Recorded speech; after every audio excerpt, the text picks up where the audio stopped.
Hi, I'm Jessica, and welcome to my February garden tour.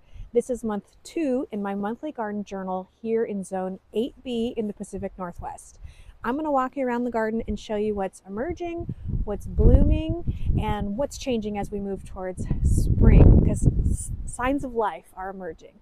I'm also curious what's blooming in your garden, specifically in January and February, because I would love to add more blooms during this time as I'm waiting for spring to pop off. So first, I'll walk you around and let's take a look at what's actively blooming right now in Zone 8B. Okay, so we're going to start here in the front driveway garden. Not much to see here. Everything's pretty dormant except for these two daylilies, and the bearded iris are starting to pop up. So it's fun to see some action now. And now we're in the front yard garden. To the left here is what I call the cottage part of it. And you'll see daffodils are starting to bud up. The foxglove have fresh new green leaves on them. The daylilies, I always say I don't really love these daylilies, but this time of year I do. I do love seeing them pop up. And then the primrose are all about to bloom. They're not in full bloom yet, but that will be so exciting when it does happen. I have 3 different types of primrose in there. So a lot of spring action, and then hyacinths and things should be coming here soon. Then we'll move over to the rest of the front yard garden, which is shade. And behind this hydrangea under this cherry tree are hostas, so they're still dormant now. But you'll see some overwintered tulips are starting to pop up. We'll see what kind of show this puts on. But then the hellebore has been the real showstopper. This camellia is a transplant from that front little cottage corner up here, and it finally bloomed after 4 years. One bloom. It's got lots of buds, but we'll see if it takes off. And then in this border, the main action right now is this Christmas cheer rhododendron that we're going to come up to. The hydrangeas are budding up, but this rhododendron has been blooming for a couple weeks now. Not really a long bloomer, but still really nice to have something going on at the end of January and in February. And then turning this corner is the rest of the hellebores. And again, these white hellebores have been so nice to look at. They just pop out. When I'm in my living room looking out, oh, I love them. I'm thinking of replacing that purple one right there, pinky purple one, with another white-ish one I bought. I'll show you. It is right over here. I'm kind of panning over to, there's a giant pot right here. We got this at an estate sale for $30. I don't think it'll live here forever, but cool find. This is the hellebore I'm thinking of replacing this purple one with. Not totally white, but we'll see. Got it at Costco. And then I also have daffodils and tulips and grape hyacinth in these bowls pots. So now we're in the backyard. That's the little citrus grove, and this is the test patch.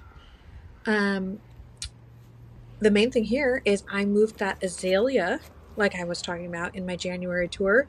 I just pulled it out and put it in this pot for now. As you can see, it was struggling. It hated that spot. There are a lot of Costco perennials in this bed, and they're a little bit dormant, but there's a bunch of alliums are coming up already. And then this blueberry bush is budded up. Actually, both of these blueberry bushes in this bed are. And then the calendula, you kind of see that overwintered for me because we've had such a mild winter. But the real surprise are these 2 peonies. They didn't do anything last year. I put them in the ground and I thought I got some duds from that Costco perennial pack, and I'm excited to see how they do. I don't even remember what they are because I just thought they were lost cause. Here is my little clearance plant storage area. I need to find a home for them. And then here, we got 2 new trees in this little tree hoarding area I've got. Our friends live on a houseboat, and they use these as their Christmas trees, and they brought this past year and the year before They brought them over here to get them into the ground. We'll see where we're going to put those. And then over here, there's a little knockout rose in that pot. And then these elderberries are also leafing out. So we should get some good privacy on this deck here, this patio soon. Fingers crossed.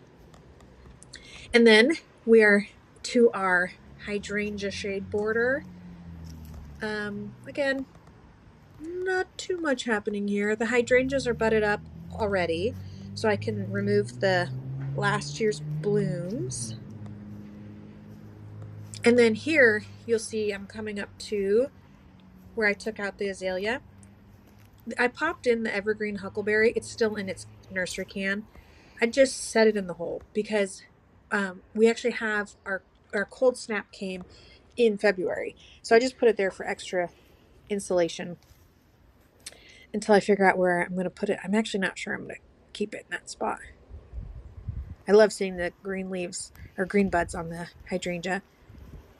These are the rest of my blueberries. It's shady over here in the winter, so they are not as budded up as the other guys, but still looking awesome. I love the red stems of blueberries in the winter. And then here's another holding area of plants and a lot of weeds.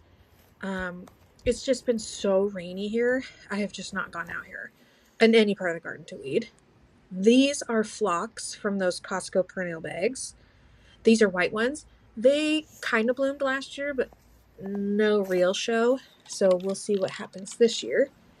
And then the rest of the veggie beds are quiet right now, except for these two artichokes that overwintered for me.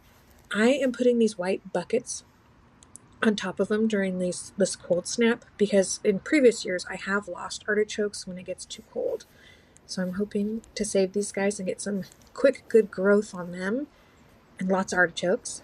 And then again, these are the two rescue plants from someone else's yard that they were just going to take to the dump. Rhododendron and a lilac. And this lilac needs some pruning, some thinning, but heck, plants are hardy. That's what it looks like if you just leave it natural. So here is the backyard. And then I want to kind of just keep a record of this espalier apple tree. There are 6 different types of apples on this one tree. I just want to keep note of the bud in progress. And then this is the pear tree. And there are 4 types of pears on here. This is budded up more than the apple tree. This came from the nursery though. I did not know it. With some sort of fungal disease. Because when we got to midsummer last year, it was filled with these big orange warty bumps on the leaves. It was gross. I sprayed fungicide a couple weeks ago before the buds really swelled. So we'll see.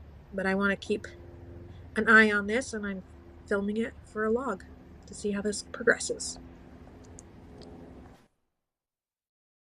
So that's everything that's happening in my Zone 8B garden in mid-February. It's subtle, but things are definitely starting to take off.